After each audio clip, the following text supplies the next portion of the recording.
Assalamualaikum warahmatullahi wabarakatuh.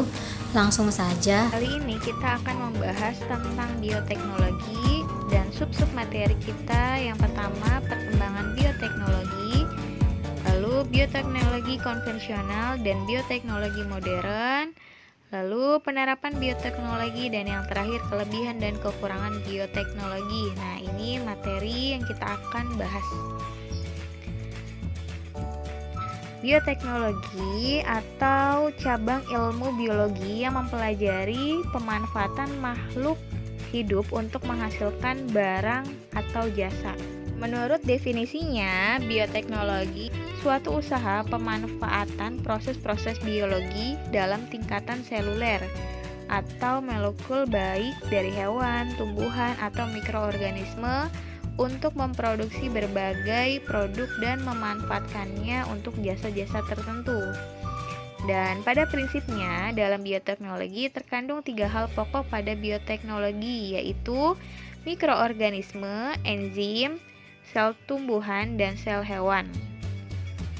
Dan sejarah bioteknologi itu sendiri diawali dengan Louis Pasteur, seorang ilmuwan asal Prancis yang menemukan pertama kalinya ada mikroba dalam makanan pada tahun 1870.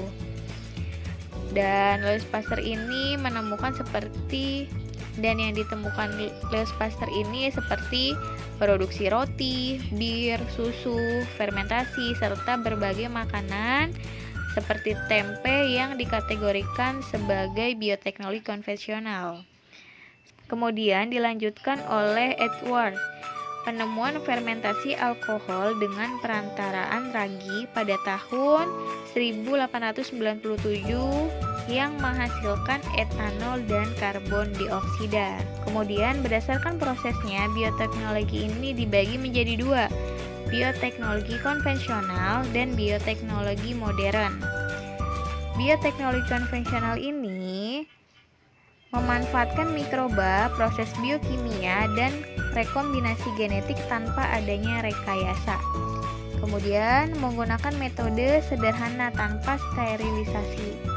Dan biasanya menggunakan teknik fermentasi yang prosesnya menggunakan ragi atau bakteri. Dan contohnya yang pertama pembuatan tempe dengan bahan baku yaitu kedelai dengan mikroorganisme Rhizopus oryzae dan Rhizopus oligosporus. Lalu yang kedua, pembuatan keju dengan fermentasi susu, lalu menggunakan jamur Penicillium camemberti atau Lactobacillus casei.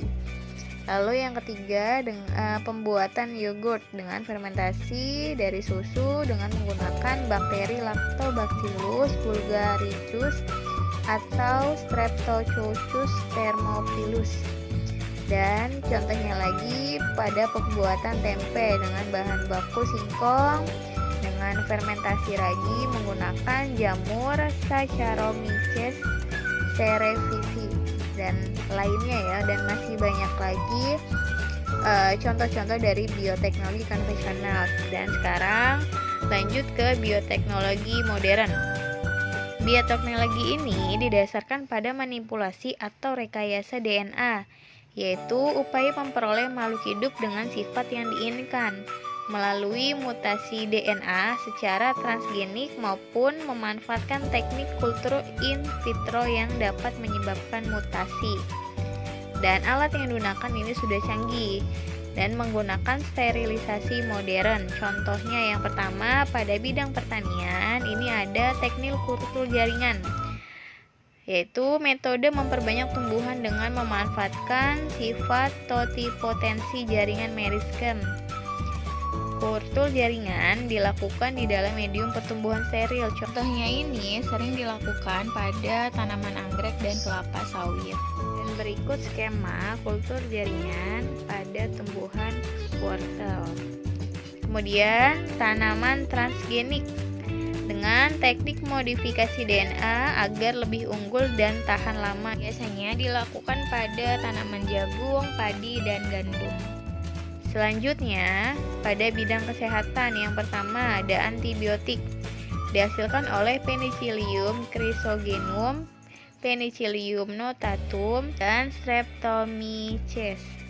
Lalu ada cloning, yaitu upaya menggandakan makhluk hidup baru dengan cara menggabungkan inti sel somati dan sel telur tak berinti. Contohnya ini pada domba doli. Lalu ada antibodi monoklonal, kekebalan tubuh buatan berupa protein imun untuk melawan penyakit, dan teknologi hiridoma, yaitu menggabungkan sel kekebalan tubuh dan sel kanker, karena sel kanker membelah dengan sangat cepat.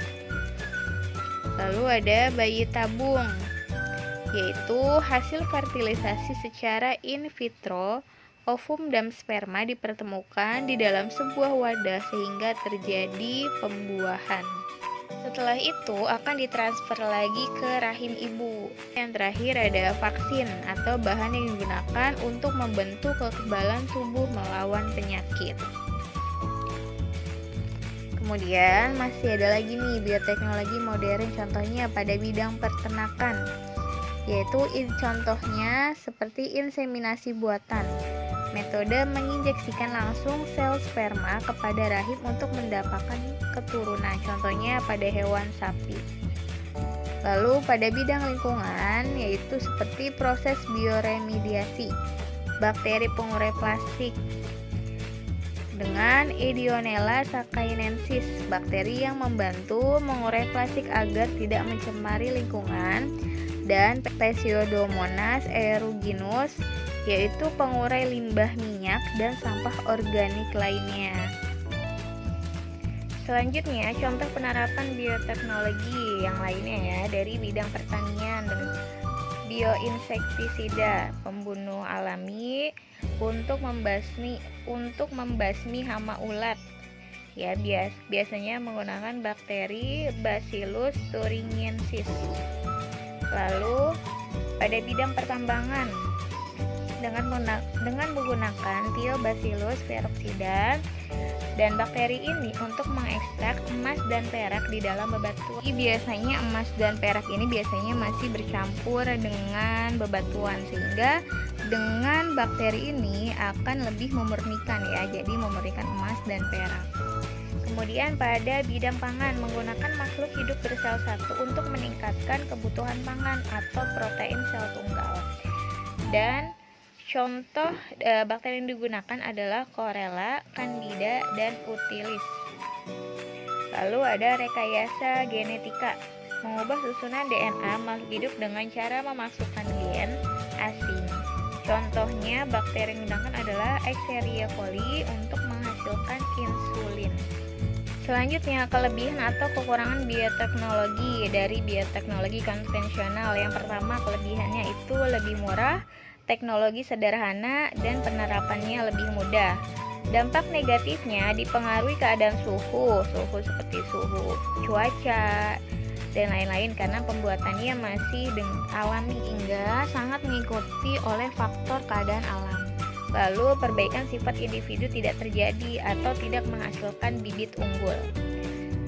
Sedangkan kelebihan atau kekurangan bioteknologi modern, yang pertama kelebihannya itu hasil bibit unggul, pencemarannya rendah, hasilnya cepat, dan menghasilkan produk obat baru. Kekurangannya yang pertama biayanya ini lebih tinggi ya, lalu teknologinya ini sulit, dan yang terakhir merusak ekosistem atau dapat mengganggu keseimbangan ekosistem karena muncul bibit baru dan bibit yang lama dilupakan hingga akhirnya punah.